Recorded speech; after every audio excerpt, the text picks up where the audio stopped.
Hi friends. மகிழ்ச்சியை தேடி ஓடாதே, அதை உருவாக்கு. இந்த தலைப்பில் இன்னைக்கு நான் ஒரு குட்டி கதை சொல்ல போகிறேன். ஒரு சீடன் தன் குருவிடம், குருவே, எனக்கு வாழ்க்கையில் மகிழ்ச்சியே இல்லை, என்னதான் பண்ணுறது என்று கேட்டான்.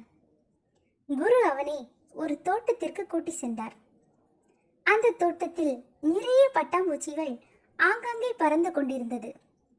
குரு தன் சீடனிடம், இங்கு உள்ள பட்டாம்பூச்சியில் ஏதாவது ஒரு பட்டாம்பூச்சியை பத்திரமாக பிடித்து வா என்றார்.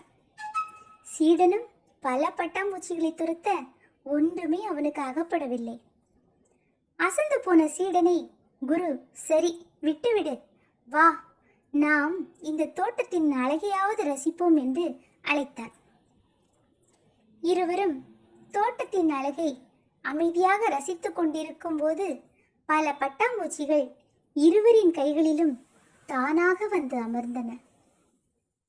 இதை கண்ட சீடன், குருவே, குருவே, துரத்தி பிடிக்க முயலும் போது அகப்படாத பட்டாம்பூச்சிகள் இப்போது அழைக்காமல் கையில் வந்து அமர்வதை பாருங்கள் என்றான். குருவும், மகிழ்ச்சி என்பது வாழ்க்கையில் துரத்தி பிடிப்பதல்ல, நல்ல எண்ணங்களுடன் நீ அமைதியாய் உட்கார்ந்து ரசிக்கும் போதுதான் மகிழ்ச்சி உன்னிடம் தானாக வந்து ஒட்டிக்கொள்ளும். அதனால படபடப்போ பரபரப்போ இல்லாமல் எப்போதும் அமைதியாயிரு, மகிழ்ச்சி உன்னை தேடி வரும் என்றார். வாழ்க்கையை புரிந்தவர்கள் மகிழ்ச்சியை தேடி தேடி ஓடுவதில்லை. தேடி தேடி ஓடுபவர்கள் எப்பொழுதும் ஓடுவதை நிறுத்துவதில்லை. நம்மை சுற்றி நிறைய மகிழ்ச்சி கொட்டி கிடக்கும். அதை கண்டுபிடித்து அனுபவியுங்கள்.